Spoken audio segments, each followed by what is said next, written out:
Hello everyone, आप सभी का फिर से स्वागत है। यह घटना चक्र इतिहास का डिस्कशन है और आज का टॉपिक है छठी शताब्दी ईसा पूर्व राजनीतिक दशा। तो चलिए स्टार्ट करते हैं। देखिए, बौद्ध ग्रंथ अंगुत्तर निकाय से ज्ञात होता है कि गौतम बुद्ध के जन्म के पूर्व समस्त उत्तर भारत 16 बड़े राज्यों में विभाजित था। इन्हें 16 महाजनपद कहा गया है। इन 16 महाजनपदों के जो नाम है ध्यान रखिएगा: कौशल, काशी, मगध, अंग, वजी, चेदी, मल, वत्स, कुरु, पंचाल, मत्स्य, सूरसेन, कंबोज, अवंती, अस्सक या अस्मक तथा गंधार। जैन ग्रंथ भगवती सूत्र में भी इन 16 महाजनपदों के नाम मिलते हैं, किंतु इसमें कुछ नाम भिन्न दिए गए हैं। इसमें प्राप्त 16 महाजनपदों के जो नाम है अंग, बंग, मलय, अच, वच यानी वत्स, मगह यानी मगध, मालव, कोच, लाड, मोली यानी मौल, कौशल, काशी, पाड्य, समुत्तर, अवध एवं वजी। पाणिनि के अष्टाध्यायी में 22 महाजनपदों का उल्लेख मिलता है। उत्तरी बिहार के वर्तमान भागलपुर तथा मुंगेर के जिले अंग महाजनपद के अंतर्गत थे। इसकी राजधानी चंपा थी। महाभारत तथा पुराणों में इसका प्राचीन नाम मालिनी प्राप्त होता है। बुद्ध के समय भारत के 6 महानगरों में चंपा की गणना की जाती थी। महापरिनिर्वाण में इन 6 महानगरों के जो नाम प्राप्त होते हैं यह है चंपा, राजगिरी, बनारस, साकेत, कौशांबी तथा श्रावस्ती। दीघनिकाय के अनुसार अगर बात करें तो चंपा नगर निर्माण की योजना वास्तुकार महागोविंद ने की थी। वैशाली के लिच्छवियों ने विश्व का पहला गणतंत्र स्थापित किया था। इसको ध्यान रखिएगा। सूत निपात में वैशाली को मगधमपुरम कहा गया है। महाजनपद, आधुनिक स्थल और उसकी राजधानी। तो महाजनपद और राजधानी, इसके बारे में हम लोग डिस्कस करेंगे, इंपॉर्टेंट है। यहीं से प्रश्न सबसे ज्यादा पूछे जाते हैं। जैसे कुरु की राजधानी कहां थी? तो सही जवाब है इंद्रप्रस्थ। और आधुनिक स्थल मेरठ, दिल्ली और थानेश्वर है। पंचाल की राजधानी अहिछत्र तथा काम्पिल्य। सूरसेन की राजधानी मथुरा। वश की राजधानी कौशांबी। कौशल की राजधानी साकेत तथा श्रावस्ती। मल की राजधानी कुशीनगर और पावा। काशी की राजधानी वाराणसी, अंग की चंपा। मगध की राजधानी थी गिरिव्रज अथवा राजगिरी। वजी की राजधानी जो थी मिथिला, वैशाली व जनकपुरी। चेदी की राजधानी जो आधुनिक स्थल है बुंदेलखंड है, तो चेदी की जो राजधानी थी सोतितवती थी। मत्स्य का विराटनगर। अस्मक का पोतन या पोटिल। अवंती का उज्जैनी तथा महिष्मती। गंधार की राजधानी तक्षशिला और कंबोज की राजधानी राजपुर या हाटक थी। देखिए, वैशाली जो है बौद्ध काल का सबसे बड़ा शक्तिशाली गणराज था। पुराणों के अनुसार मगध पर शासन करने वाला पहला राजवंश वृद्धरथ वंश था। इस वंश के पहले राजा वृद्धरथ का पुत्र जरासंध था, जिसने गिरिव्रज या राजगृह को अपनी राजधानी बनाया। महाभारत के वन पर्व में राजगृह को जो है जरासंध की राजधानी बताया गया है। बौद्ध ग्रंथों के अनुसार मगध का प्रथम प्रतापी शासक बिंबिसार था। यह हार्यक वंश से संबंधित था। काशी का सबसे शक्तिशाली शासक ब्रह्मदत्त था। इसने कौशल पर विजय प्राप्त की थी। कौशल के राजा कंस ने काशी को जीतकर अपने राज्य में शामिल कर लिया। प्रसेनजीत के समय कौशल का काशी के अतिरिक्त कपिल वस्तु के शाक, केशपुत के कलाम, रामगाम के कौलिये, पावा और कुशीनारा के जो है मल, ठीक है, पिपली वन के मौर्य आदि गणराज्यों पर भी अधिकार था। संयुक्त निकाय के अनुसार प्रसेनजीत 5 राजाओं के एक गुट का नेतृत्व करता था। रामायण कालीन कौशल राज की राजधानी अयोध्या थी। कौशल के प्रमुख नगर श्रावस्ती और अयोध्या थे। बुद्ध काल में कौशल के 2 भाग हो गए थे। उत्तरी भाग की राजधानी श्रावस्ती और दक्षिणी भाग की राजधानी साकेत थी। उत्खननों के आधार पर ज्ञात हुआ कि प्राचीन श्रावस्ती का नगर विन्यास अर्धचंद्राकार था। पूर्वी उत्तर प्रदेश के देवरिया जिला है, तो याद रखिएगा, पूर्वी उत्तर प्रदेश के देवरिया जिले में मल महाजनपद स्थित था और इसके 2 भाग थे। एक की राजधानी पावा और दूसरे की राजधानी कुशीनारा थी। छठी शताब्दी ईसा पूर्व में आधुनिक बुंदेलखंड के पूर्वी तथा उसके समीपवर्ती भागों में चेदी महाजनपद स्थित था। इसकी राजधानी सोतितवती थी, जिसकी पहचान महाभारत में सुक्तिमती से की जाती है। महाभारत काल में चेदी का शासक शिशुपाल था, जिसका वध कृष्ण के द्वारा किया गया था। प्रयागराज के आसपास के क्षेत्रों में वश जो महाजनपद था स्थित था। और विष्णु पुराण से ज्ञात होता है कि हस्तिनापुर के राजा निच्छु ने हस्तिनापुर के गंगा के प्रवाह में बह जाने के बाद कौशाम्बी को अपनी राजधानी बनाई थी। बौद्ध काल में यहाँ पौरव वंश का शासन था। यहाँ का जो शासक था उदयन था। बौद्ध भिक्षु पिंडोला ने उदयन को बौद्ध मत में दीक्षित किया था। उदयन वासवदत्ता की दंत कथा उज्जैन से संबंधित है। इस कथा को महाकवि भास ने अपने नाटक स्वप्न वासवदत्तम में जो है वर्णित किया है। कुरु महाजनपद मेरठ, दिल्ली तथा थानेश्वर के भूभागों में स्थित था। महाभारत कालीन हस्तिनापुर नगर इसी राज्य में स्थित था। बुद्ध के समय यहाँ का राजा कौरव्य था। पंचाल महाजनपद आधुनिक रुहेलखंड के बरेली, बदायूं तथा फर्रुखाबाद के जिलों से मिलकर बना था। प्रारंभ में इसके दो भाग थे। उत्तरी पंचाल की राजधानी अहिच्छत्र और दक्षिणी पंचाल की राजधानी काम्पिल्य थी। पंचाल महाजनपद के अंतर्गत कान्यकुब्ज का प्रसिद्ध नगर स्थित था। पंचाल जनपद की सीमाएं हिमालय के तलहटी से लेकर दक्षिण में चंबल नदी तक तथा पूर्व में कोसल तथा पश्चिम में कुरु जनपद को स्पर्श करती थी। पंचाल मूलतः एक राजतंत्र था, किंतु ऐसा प्रतीत होता है कि कौटिल्य के समय तक वह एक गणराज्य हो गया था। मत्स्य महाजनपद राजस्थान के जयपुर क्षेत्र में बसा हुआ था। इसके अंतर्गत वर्तमान अलवर एवं भरतपुर का एक भाग जो है इसमें सम्मिलित था। इसकी राजधानी विराट की स्थापना विराट नामक राजा के द्वारा की गई थी। ध्यान रखिएगा। देखिए, सूरसेन महाजनपद जो है आधुनिक ब्रजमंडल क्षेत्र में बसा हुआ था। इसकी राजधानी मथुरा थी। प्राचीन यूनानी लेखक इस राज्य को सूरसेनोई तथा इसकी राजधानी को मेथोरा कहते थे। अस्मक महाजनपद गोदावरी नदी के तट पर स्थित था, यानी आंध्र प्रदेश के तट पर स्थित था।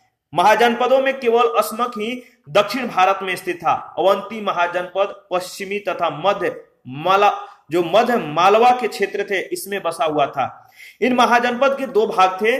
ठीक है, इस महाजनपद के कितने भाग थे? दो भाग थे। उत्तरी अवंती की राजधानी उज्जैनी थी और दक्षिणी अवंती की राजधानी महेशमती थी। गौतम बुद्ध के समय यहाँ का राजा प्रद्योत था। ध्यान रखिएगा। बिंबिसार के समय में मगध के साथ जो है प्रद्योत के संबंध जो थे मैत्रीपूर्ण थे, अच्छे थे। प्रद्योत को पांडु रोग से जो प्रद्योत हैं इनको पांडु रोग हो गया था। ये पांडु रोग से ग्रसित हो जाने पर क्या किए कि बिंबिसार ने प्रद्योत के लिए जो है एक राजवैद्य भेजे थे उपचार के लिए, जिसका नाम था जीवक। तो ध्यान रखिएगा, प्रद्योत को पांडु रोग से ग्रसित हो जाने पर बिंबिसार ने अपने राजवैद्य जीवक को उसके उपचार के लिए भेजा था। बौद्ध पुरोहित महाकच्यान के प्रभाव से प्रद्योत बौद्ध बन गया। प्राचीन भारत के उत्तरी भाग में दो जनपद थे। ये जनपद थे गंधार और कंबोज। गंधार महाजनपद वर्तमान पाकिस्तान के पेशावर तथा रावलपिंडी के जिलों में स्थित था। रामायण से ज्ञात होता है कि तक्षशिला नगर की स्थापना भरत के पुत्र तक्ष ने की थी। गंधार महाजनपद का दूसरा प्रमुख नगर क्या था? पुष्कलावती था। कौटिल्य ने कंबोजों को जो है वार्त शास्त्रोपजीवी संघ अर्थात पशुपालन, कृषि, वाणिज्य और शस्त्र के द्वारा जीविका चलाने वाला कहा है। प्राचीन समय में कंबोज अपने श्रेष्ठ घोड़ों के लिए विख्यात था। 16 महाजनपदों में से 4 कोसल, मगध, वश और अवंती अत्यंत शक्तिशाली थे। 16 महाजनपदों में से 8 वर्तमान उत्तर प्रदेश में स्थित है। ये महाजनपद है काशी, कौशल, वश, मल, कुरु, पंचाल, सूरसेन तथा चेदी। देखिए, बुद्ध काल में गंगा घाटी में कई गणराज्यों के अस्तित्व का प्रमाण मिलता है। ये गणराज्य थे कपिल वस्तु के साथ, सुमसुमारगिरी के भग, अलकप के बुली, केशपुत के कलाम, रामगाम के कोलिये, कुशीनारा के जो है मल, पावा के मल, पिपलीवन के मौर्य, वैशाली के लिच्छवी और मिथिला के विदेह। सिक्कों के अध्ययन को जो है क्या कहते हैं? न्यूमिस्मेटिक्स। सिक्को यानी जो क्वाइंस होता है इसके अध्ययन को न्यूमिस्मेटिक्स कहते हैं। भारत के प्राचीन सिक्कों को आह सिक्के या पंचमार्क सिक्के कहा जाता था। ये चांदी के बने होते थे। इनके ऊपर ठप्पा देकर निशान बनाए जाते थे, इसलिए इन्हें आह सिक्के या पंचमार्क सिक्के कहा जाता है। ये सिक्के 6ठी शताब्दी ईसा पूर्व से मौर्य काल के मध्य जो है प्राप्त होते हैं। बुद्ध घोष की टीका सुमंगल विलासिनी से वजी संघ की न्याय व्यवस्था के बारे में जानकारी प्राप्त होती है। इससे ज्ञात होता है कि वजी संघ में 8 न्यायालय थे। मगध की महत्ता का वास्तविक संस्थापक राजा बिंबिसार था। इसका समय 544 से 492 ईसा पूर्व था। यह हार्यक वंश से संबंधित था। जैन साहित्य में बिंबिसार को श्रेणिक कहा गया था। महावंश के अनुसार बिंबिसार 15 वर्ष के आयु में जो है मगध नरेश बन गया था। सर्वप्रथम इसने जो है प्रमुख राजवंशों के साथ वैवाहिक संबंध स्थापित कर अपनी स्थिति को सुदृढ़ की। इसने लिच्छवी गणराज के शासक चेटक की पुत्री चेलना या छलना इसके साथ विवाह कर मगध के उत्तरी सीमा को जो है सुरक्षित कर लिया। दूसरा प्रमुख जो वैवाहिक संबंध था कौशल नरेश प्रसेनजीत की बहन महाकौशला के साथ किया। ठीक है, इस वैवाहिक संबंध से उसे काशी का प्रांत अथवा उसके कुछ ग्राम जो है प्राप्त हो गए। अन्य प्रमुख वैवाहिक संबंध मद्र देश की राजकुमारी क्षेमा के साथ करके मद्रों का सहयोग प्राप्त किया। अंग के शासक ब्रह्मदत्त को पराजित कर कर अपने राज्य में मिला लिया। विनय पिटक से ज्ञात होता है कि इसने वेणुमन नामक जो उद्यान बुद्ध एवं संघ के लिए जो है प्रदान कर दिया। और दीघ निकाय से ज्ञात होता है कि बिंबिसार ने चंपा के ब्राह्मण को वहां के संपूर्ण आमदनी जो है दान में दे दिया।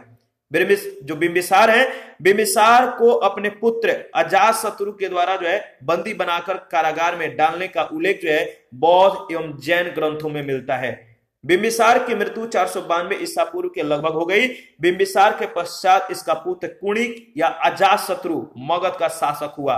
ठीक है, लगभग 492 से 460 ईसा पूर्व के बीच। यह अपने पिता के समान ही साम्राज्यवादी था।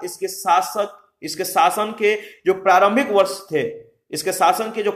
वर्ष थे इसमें मगध और कौशल राज के बीच संघर्ष जो है शुरू हो गया, किंतु बाद में मगध के शासक अजातशत्रु तथा कौशल के शासक प्रसेनजीत के बीच संधि हो गई।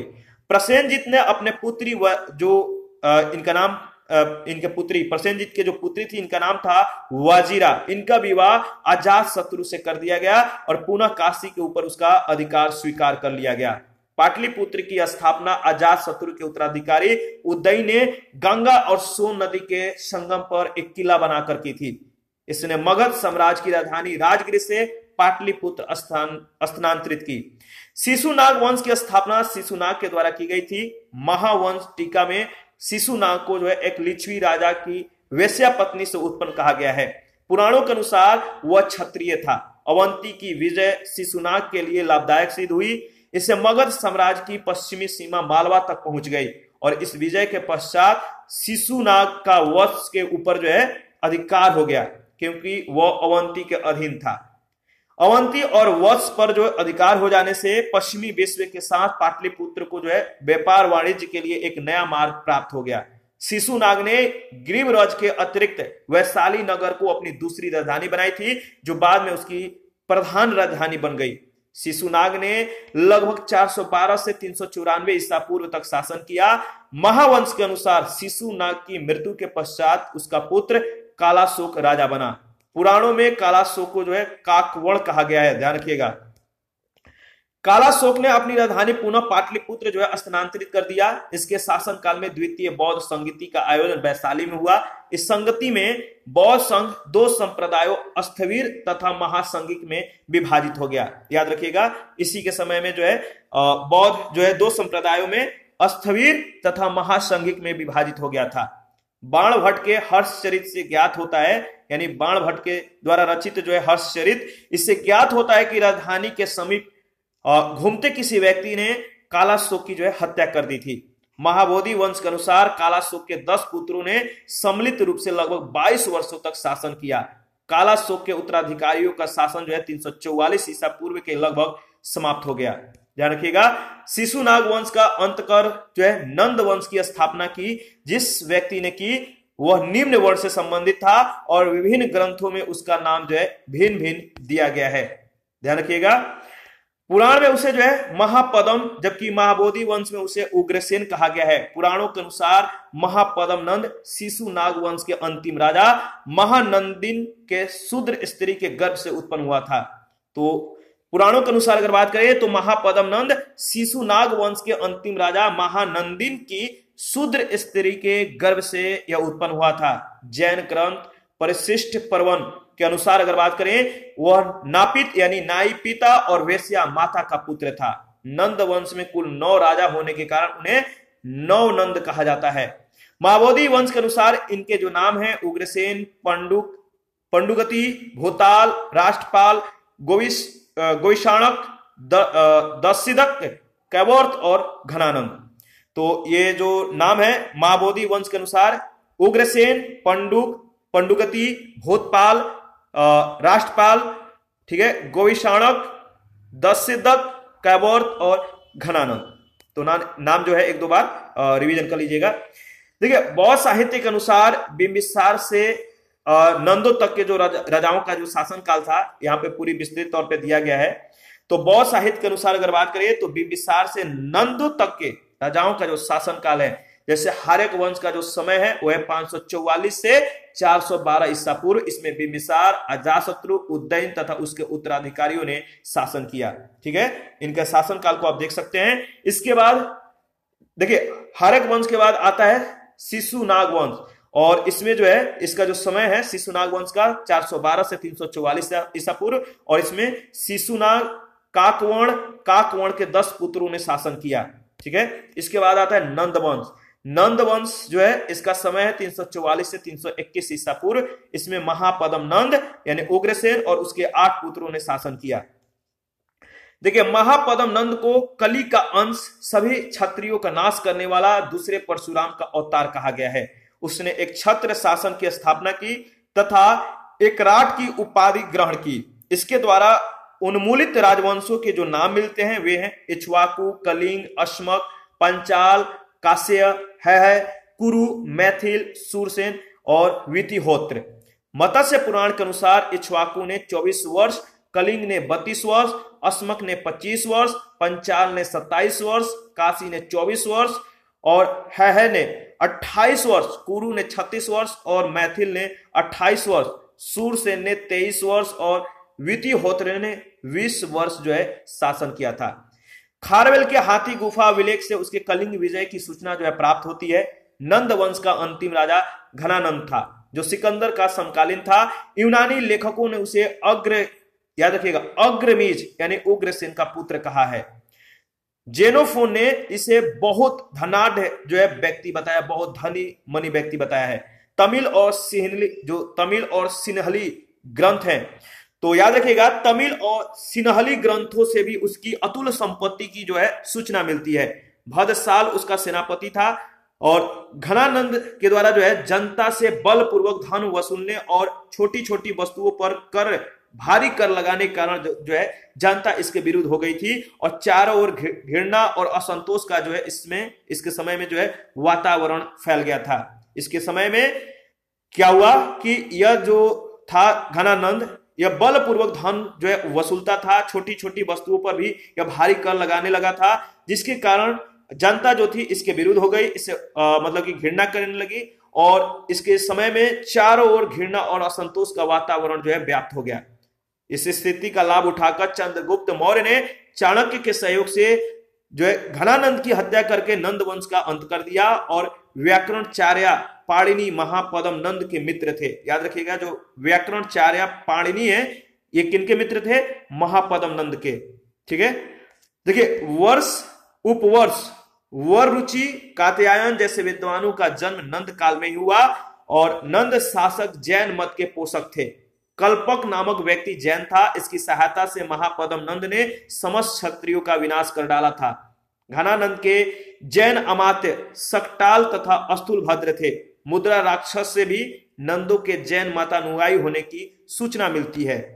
पुराणों के अनुसार बिंबिसार से नंदों तक के राजाओं के शासनकाल जो है आप देख सकते हैं। शिशुनाग 40 वर्ष, काकवर्ण 26, क्षेमधर्मन जो है 36, क्षेमजित अथवा छत्रोजस 24 वर्ष, बिंबिसार 28, अजातशत्रु 27, दर्शक 24, उदयन 33 वर्ष, नंदीवर्धन 40 और महानंदी 40 और महापद्म तथा उसके 8 पुत्र 100। कुछ विद्वानों के अनुसार 40 वर्ष इन्होंने जो है शासन काल या इनका जो है शासन था, इन्होंने शासन किया था। देखिए इस पर आधारित पहला जो प्रश्न पूछा गया कि भारत के प्राचीनतम प्राप्त सिक्के जो हैं वो कौन है? भारत के प्राचीनतम प्राप्त सिक्के हैं वो चांदी के थे। डी ऑप्शन आपका सही जवाब है। भारत के प्राचीनतम प्राप्त सिक्के आहत सिक्के या पंचमार्क सिक्के थे जो चांदी के बने होते थे। इनके ऊपर ठप्पा देकर निशान बनाए जाते थे, इसलिए इन्हें आहा सिक्के या पंचमार्क सिक्के कहा जाता है।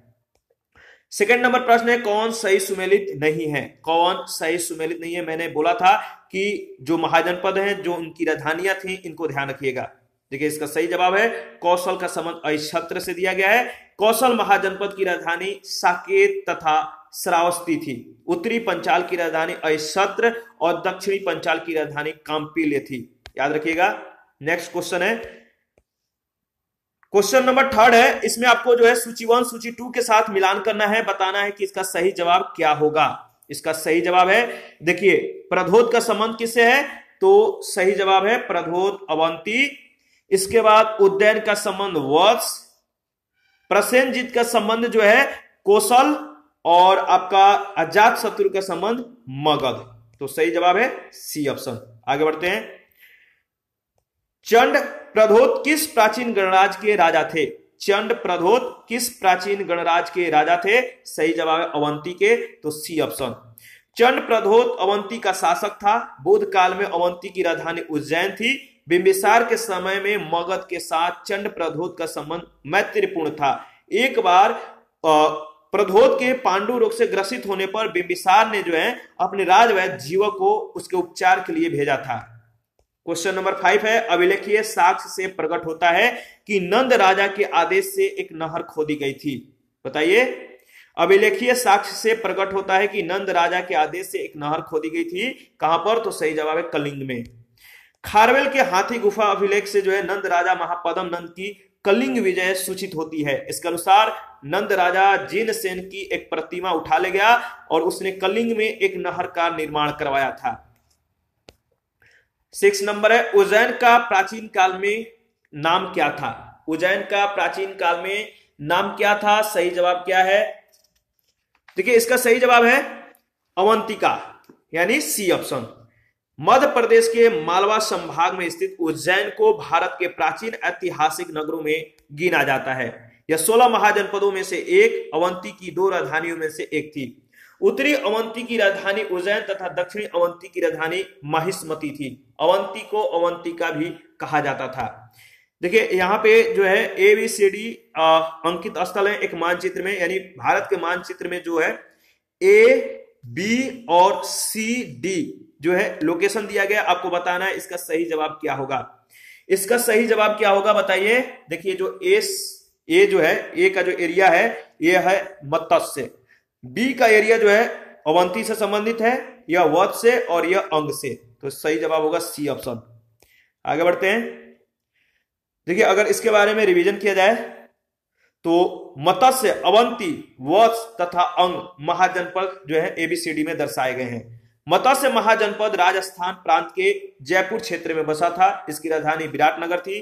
पश्चिमी तथा मध्य मालवा के क्षेत्र में अवंती महाजनपद बसा हुआ था। इसके 2 भाग थे, उत्तरी अवंती राजधानी उज्जैनी, दक्षिणी अवंती राजधानी महिष्मती थी। आधुनिक इलाहाबाद तथा बांदा जिले प्राचीन काल में वत्स महाजनपद का निर्माण करते थे। कौशाम्बी इसकी राजधानी थी। उत्तरी बिहार के वर्तमान भागलपुर और मुंगेर के जिले अंग महाजनपद के अंतर्गत थे और चंपा इसकी राजधानी थी। क्वेश्चन नंबर 8, प्राचीन नगर जो महाभारत और महाभाष्य दोनों में उल्लेखित है। बताइए प्राचीन नगर जो महाभारत और महाभाष्य दोनों में उल्लेखित है वो कौन है? इसका सही जवाब क्या होगा? देखिए इसके बारे में थोड़ा हम लोग डिस्कस कर लेते हैं, आपको समझ में आ जाएगा। इसका सही जवाब जो है डाउटफुल है। मध्यमिका नगरी राजस्थान भारत में चित्तौड़गढ़ के निकट एक प्राचीन नगरी है। इस नगरी का उल्लेख महाभारत और महाभाष्य दोनों में है। विराटनगर राजस्थान के जयपुर में स्थित है। महाभारत काल में पांडवों ने अपना जो है अज्ञातवास यहां व्यतीत किया था और इसका भी उल्लेख महाभारत और महाभाष्य में मिलता है, इसलिए इसका सही जवाब जो है नहीं दिया जा सकता। क्वेश्चन नंबर 9 है, पाटलिपुत्र के संस्थापक थे। आपको मालूम है पाटलिपुत्र के कौन संस्थापक थे? सही जवाब है उदयन। पाटलिपुत्र की स्थापना अजातशत्रु के उत्तराधिकारी उदयन ने गंगा और सोन नदी के संगम पर एक किला बनाकर की थी। इसने मगध साम्राज्य की राजधानी राजगृह से पाटलिपुत्र स्थानांतरित की। यह नगर शिशु नागवंश, नंदवंश और मौर्य वंश का भी राजधानी रहा। क्वेश्चन नंबर 10 है, पाटलिपुत्र को किस शासक ने सर्वप्रथम अपनी राजधानी बनाया? पाटलिपुत्र को किस शासक ने सर्वप्रथम अपनी राजधानी बनाया? सही जवाब है चंद्रगुप्त मौर्य, ए ऑप्शन। वस्तुतः पाटलिपुत्र की स्थापना गंगा एवं सोन नदी के संगम पर हार्यक वंशीय शासक उदय ने की थी। अपनी राजधानी राजगृह से पाटलिपुत्र स्थानांतरित की थी, किंतु विकल्प में उदय नहीं है, इसलिए चंद्रगुप्त मौर्य सही उत्तर होगा, चंद्रगुप्त मौर्य। 11 नंबर प्रश्न है, मगध साम्राज्य की राजधानी पाटलिपुत्र के बारे में निम्नलिखित में से कौन सा कथन सत्य है? इसका सही जवाब दीजिए। देखिए, इसका सही जवाब है पाटलिपुत्र उत्तर में गंगा नदी से, पश्चिम में सोन नदी से जो है घिरा हुआ था। इसका सही जवाब है बी ऑप्शन।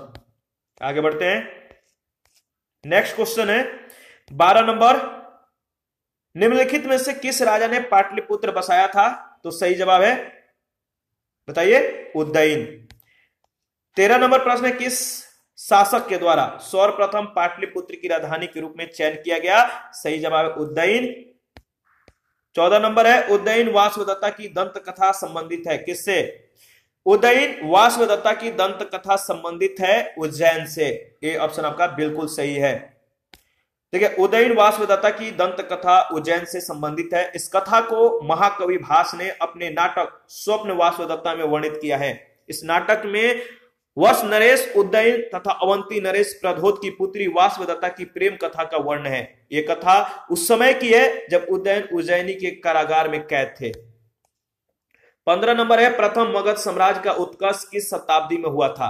प्रथम मगध साम्राज्य का उत्कर्ष किस शताब्दी में हुआ था? सही जवाब है ईसा पूर्व 6ठी शताब्दी में, बी ऑप्शन। मगध साम्राज्य का उत्कर्ष जो है ईसा पूर्व 6ठी शताब्दी में हुआ था। इस साम्राज्य की महत्ता का वास्तविक संस्थापक राजा बिंबिसार था। वह हार्य कुल से संबंध रखता था। 16 नंबर प्रश्न है, निम्नलिखित में से कौन सा एक जो है ईसा पूर्व 6ठी शताब्दी में प्रारंभ में भारत का सर्वाधिक शक्तिशाली नगर राज्य था? इसका सही जवाब क्या होगा?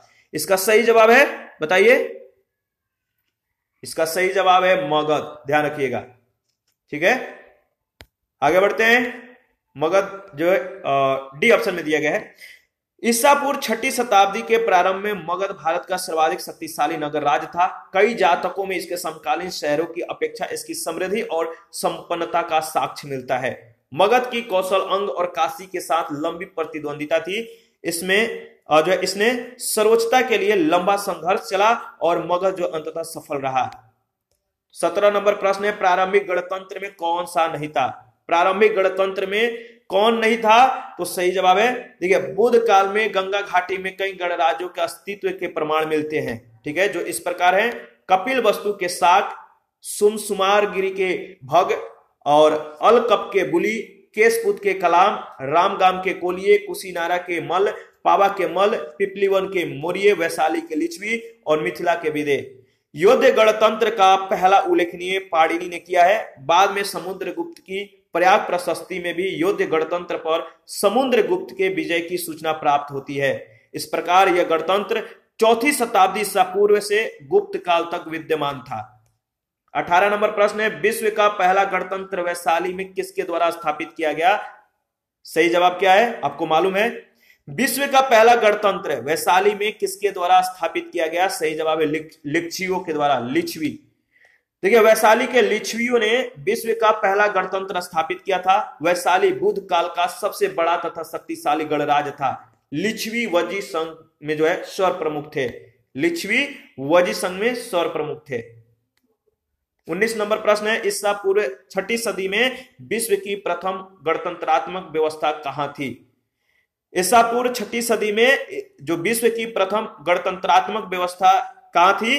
तो सही जवाब है वैशाली में, ए ऑप्शन। 20 नंबर प्रश्न है, निम्न में से कौन सा युग्म उपयुक्त जोड़ी है? कौन सा युग्म उपयुक्त जोड़ी है? सही जवाब है चेटक का संबंध लिच्छवी से दिया गया है, डी ऑप्शन। राजा चेटक लिच्छवी गणराज के राजा थे। इनकी पुत्री चेलना का विवाह मगध नरेश बिंबिसार से हुआ था। लिच्छवी वजी संघ के प्रधान वंशों में से एक था। 21 नंबर है, 6ठी शताब्दी ईसा पूर्व के 16 महाजनपदों के विषय में निम्नलिखित में से किस बौद्ध ग्रंथ में सूचना मिलती है? तो आपको मालूम है 2 ग्रंथों में, बताइए। देखिए, इसका सही जवाब होगा अंगुत्तर निकाय। बौद्ध ग्रंथ अंगुत्तर निकाय में 6ठी शताब्दी ईसा पूर्व के 16 महाजनपदों की सूचना मिलती है, जो इस प्रकार है: अंग, मगध, काशी, कौशल, वजी, मल, चेदी, वश, कुरु, पंचाल, मत्स्य, सूरसेन, अस्मक, अवंती, गंधार, कंबोज और जैन धर्म के जो जैन ग्रंथ है इसमें जो भगवती सूत्र है, जैन ग्रंथ भगवती सूत्र, इसमें भी 16 महाजनपदों की सूचना मिलती है। 22 नंबर है 16 महाजनपदों की सूची जो उपलब्ध है किसमें है, तो सही जवाब होगा अंगुत्तर निकाय में। ठीक है, निम्न में से कौन एक बौद्ध ग्रंथ 16 महाजनपदों का उल्लेख करता है, तो आपको मालूम है सही जवाब होगा अंगुत्तर निकाय। इसके बाद 24 नंबर प्रश्न है, महाजनपद युग के 16 महाजनपदों के नाम बौद्ध साहित्य में प्रायः उल्लेखित मिलते हैं। निम्नलिखित में से किन जनपदों के नाम पाणिनि के अष्टाध्यायी में उल्लेखित है?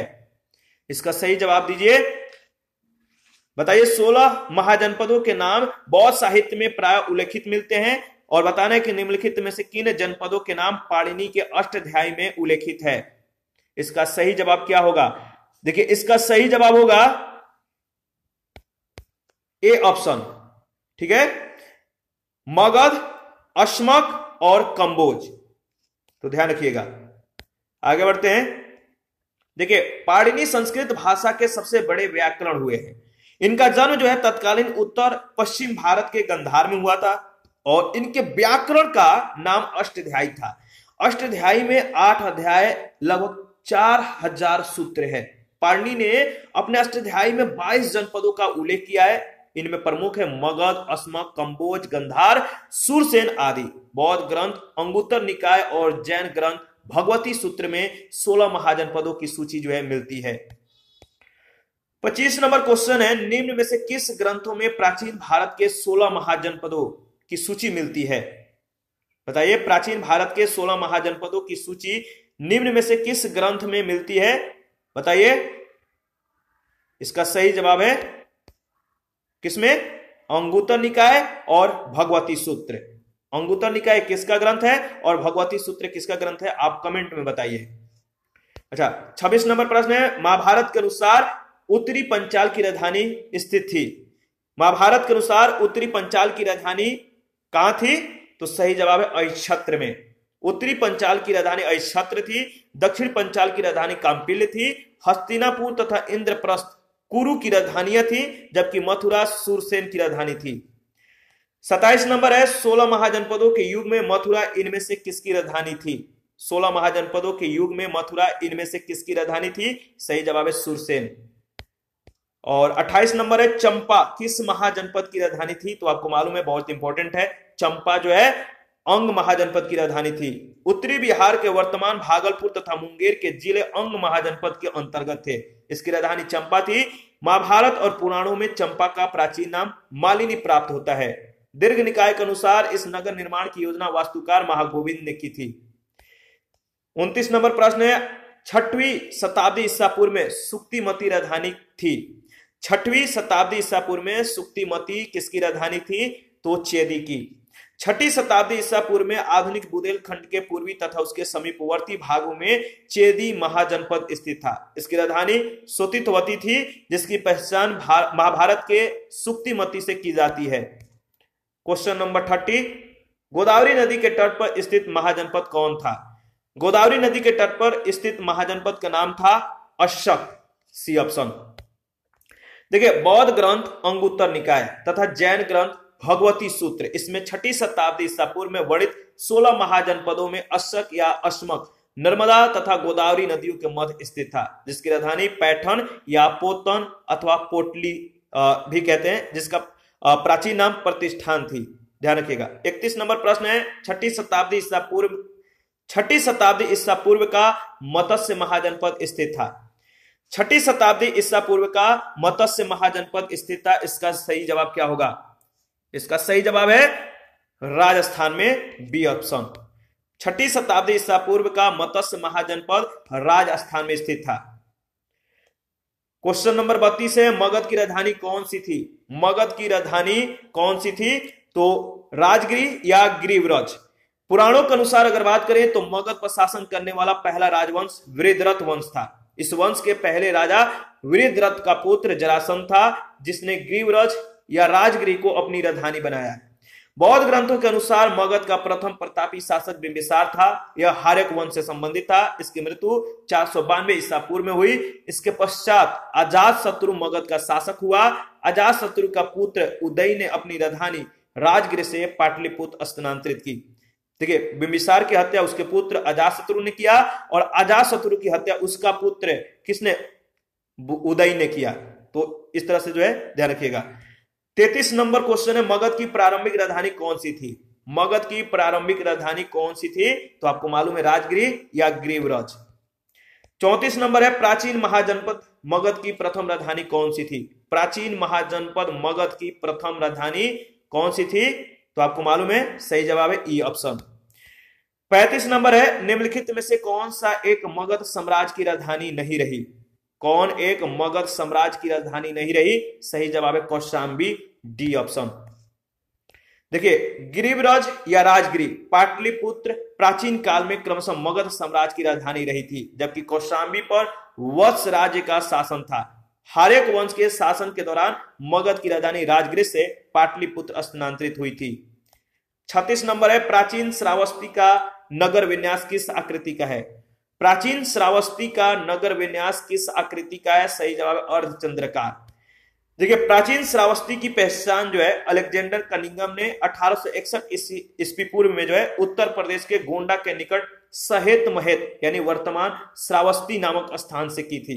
उत्खननों के आधार पर ज्ञात हुआ था कि प्राचीन श्रावस्ती का नगर विन्यास जो है अर्धचंद्राकार था। याद रखिएगा, जो श्रावस्ती का नगर विन्यास था वो क्या था? अर्धचंद्राकार।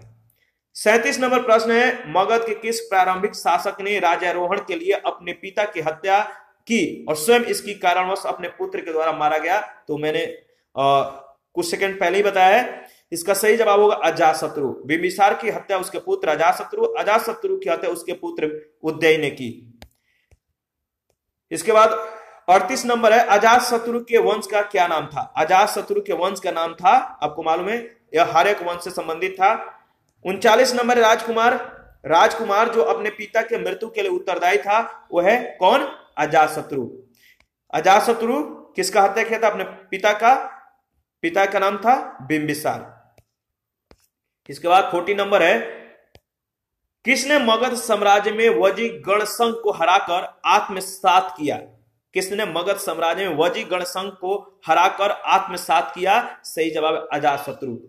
वैशाली वजी संघ का प्रमुख गणराज था। यहाँ के शासक लिच्छवी मतलब थे और बिंबिसार के समय से ही मगध और वजी संघ में जो है मनमुटाव था, जो अजातशत्रु के समय जो है संघर्ष में बदल गया।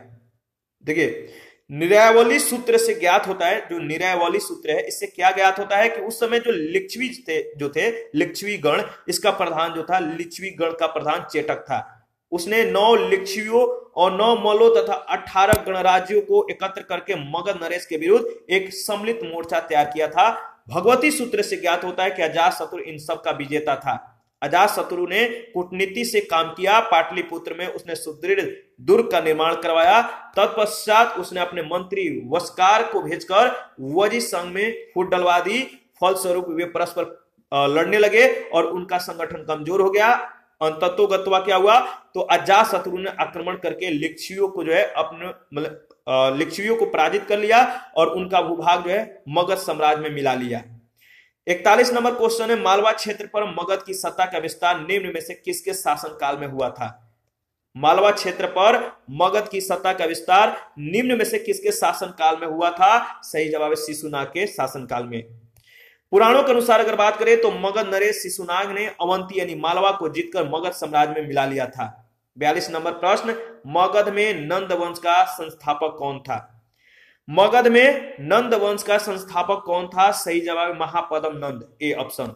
याद रखिएगा, मगध पर शिशुनाग वंश के पश्चात नंद वंश का वर्चस्व स्थापित हुआ। नंद वंश का संस्थापक महापद्म नंद अथवा उग्रसेन था। पुराणों में महापद्म नंद को सर्वछत्रांतक और अपरो परशुराम कहा गया है। तो याद रखिएगा, जो पुराण है इसमें महापद्म नंद को सर्वछत्रांतक और अपरो परशुराम कहा गया है। 43 नंबर है, मगध का कौन सा सम्राट अपरो परशुराम के नाम से जाना जाता है? तो सही जवाब है महापद्म नंद। और इसके बाद 44 है, वाराणसी को निम्नलिखित में से किसने अपनी द्वितीय राजधानी बनाया था? वाराणसी को निम्नलिखित में से किसने अपनी द्वितीय राजधानी बनाया था? तो याद रखिएगा 6ठी शताब्दी ईसा पूर्व में वाराणसी काशी महाजनपद की राजधानी थी, जिसे हार्यक वंश के शासक बिंबिसार ने कौशल नरेश प्रसेनजीत की बहन महाकौशला के साथ विवाह करके दहेज के रूप में प्राप्त किया था। इसी प्रकार अजातशत्रु के समय प्रसेनजीत ने अपनी पुत्री वजीरा का विवाह जो करके किसके साथ? तो जो प्रसेनजीत की पुत्री थी वाजिरा, इनका विवाह अजातशत्रु से करके काशी के ऊपर जो है उसका अधिकार जो है क्या कर लिया? स्वीकार कर लिया। कालांतर में शिशुनाग ने जब गिरिव्रज को जो है अपनी राजधानी बनाई, या राजगिरी जो है गिरिव्रज, इसको जब अपनी राजधानी बनाई तो शिशुनाग ने अपनी दूसरी राजधानी वैशाली को बनाई थी और उसने अपने पुत्र को वाराणसी का उपराजा नियुक्त किया था। दिए गए विकल्प में जो ऑप्शन है, विकल्प है, इसमें स्पष्ट नहीं है कि वाराणसी को अपनी दूसरी राजधानी किसने बनाया था। तो उत्तर प्रदेश लोक सेवा आयोग ने इस प्रश्न का उत्तर जो है शिशुनाग को माना है, ध्यान रखिएगा। और 45 है, नंद वंश के पश्चात मगध पर किस राजवंश ने शासन किया था? तो नंद वंश के पश्चात मगध पर किस राजवंश ने शासन किया? तो सही जवाब है मौर्य ने। मगध के नंद वंश की स्थापना शिशुनाग वंश का अंत करके की गई थी। नंद वंश में कुल 9 राजा हुए थे। नंद वंश के अंतिम काल में जनता से बलपूर्वक धन वसूलने, छोटी छोटी वस्तुओं पर भारी कर लगाने के कारण जो है जनता शासकों के विरुद्ध हो गई। चारों ओर घृणा और असंतोष का वातावरण व्याप्त हो गया और इसी का लाभ उठाकर चंद्रगुप्त मौर्य ने चाणक्य के सहयोग से घनानंद की हत्या कर नंद वंश का अंत कर दिया और इस प्रकार नंद वंश के तत्काल पश्चात मगध पर मौर्य वंश का शासन स्थापित हुआ। उसके उपरांत शुंग, कणव, गुप्त आदि ने शासन किया। ठीक है, आगे बढ़ते हैं। नेक्स्ट क्वेश्चन है इरा 46। राजा नंद का उल्लेख करने वाला जो अभिलेखीय प्रमाण है वो कौन सा है? राजा नंद का उल्लेख करने वाला जो अभिलेखीय प्रमाण है वह खारवेल का हाथी गुफा अभिलेख। खारवेल का हाथी गुफा अभिलेख कलिंग के चेदी वंश का सबसे प्रतापी शासक खारवेल था। इसके विषय में जो जानकारी का जो प्रमुख स्रोत है इसका हाथी गुफा अभिलेख है। तो याद रखिएगा, कलिंग के चेदी वंश का सबसे प्रतापी शासक जो था खारवेल था और इसके विषय में जो जानकारी का प्रमुख स्रोत है वह हाथी गुफा अभिलेख। नंद वंशीय शासक महापदम नंद के द्वारा कलिंग में नहर खुदवाए जाने का उल्लेख इस अभिलेख में किया गया है, अर्थात यह नहरों की जानकारी देने वाला जो है प्रथम अभिलेखीय साक्ष्य है। 47 है, निम्नलिखित मगध राजवंशों को जो है कालानुक्रम में व्यवस्थित कीजिए। तो सही जवाब होगा हार्यक वंश, नंद वंश, मौर्य वंश और शुंग वंश। तो इसका कालक्रम जो है ध्यान रखना है। 48 है, गौतम बुद्ध के समय का प्रसिद्ध वैद्य जीवक किसके दरबार से जो है संबंधित था? गौतम बुद्ध के समय का प्रसिद्ध वैद्य जीवक किसके दरबार से संबंधित था? सही जवाब बिंबिसार। गौतम बुद्ध के समय का जो प्रसिद्ध वैद्य जीवक ये बिंबिसार के दरबार से संबंधित है। बिंबिसार ने अपने राजवैद्य जीवक को अवंती नरेश चंड प्रधोत को जो है चिकित्सा सेवा के लिए पांडु रोग से जब वो ग्रसित हो गए थे तो इनके सेवा के लिए, चिकित्सा सेवा के लिए भेजा था। 49 है, विश्व के सभी भागों में ईस्वी पूर्व 6वीं शताब्दी एक महान धार्मिक उथल पुथल का काल था और बी है वैदिक धर्म बहुत जटिल हो चुका था। इसका सही जवाब देखिए बी ऑप्शन है, दोनों ए और बी सही है। ठीक है, और इसके बारे में देख लेते हैं। देखिए, ईसा पूर्व 6ठी शताब्दी में उत्तर भारत की मध्य गंगा घाटी क्षेत्र में अनेक धार्मिक संप्रदायों का उदय हुआ।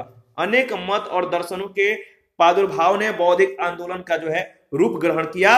विभिन्न मतों को मानने वाले सन्यासी घूम घूमकर अपने जीवन दर्शन का जन समुदाय में प्रचार और एक दूसरे के दर्शन का खंडन करते थे। यह भी महत्वपूर्ण है कि इस प्रकार के बौद्धिक आंदोलनों के प्रमाण अन्य देशों में भी मिलते हैं। चीन, ईरान, यूनान में पुरातन मान्यताओं को चुनौती देने वाले क्रमशः कन्फ्यूशियस, जरथुस्ट्र, पाइथागोरस थे। वैदिक धर्म बहुत जटिल हो चुका था।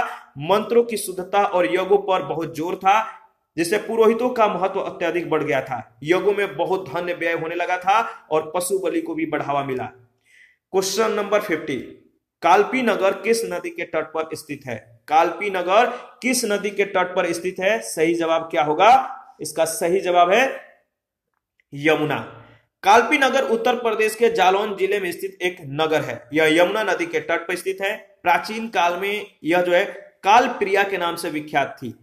समय के साथ नाम जो है संक्षिप्त होकर कालपी हो गया। ठीक है, और यह 4वीं सदी में राजा वसुदेव द्वारा बसाया गया था। इसके बाद 51 में आपको जो है सूची 1 सूची 2 के साथ मिलान करना है। तो कुरु का जो संबंध है किससे है? कुरु का संबंध इंद्रप्रस्थ से है, तो ए का 4। इसके बाद जो पंचाल है इसका संबंध अहिच्छत्र से है। कौशल का बताइए, कौशल का साकेत से और वश का कौशांबी से। कौशल, साकेत, वश, कौशांबी, याद रखिएगा। आगे बढ़ते हैं नेक्स्ट।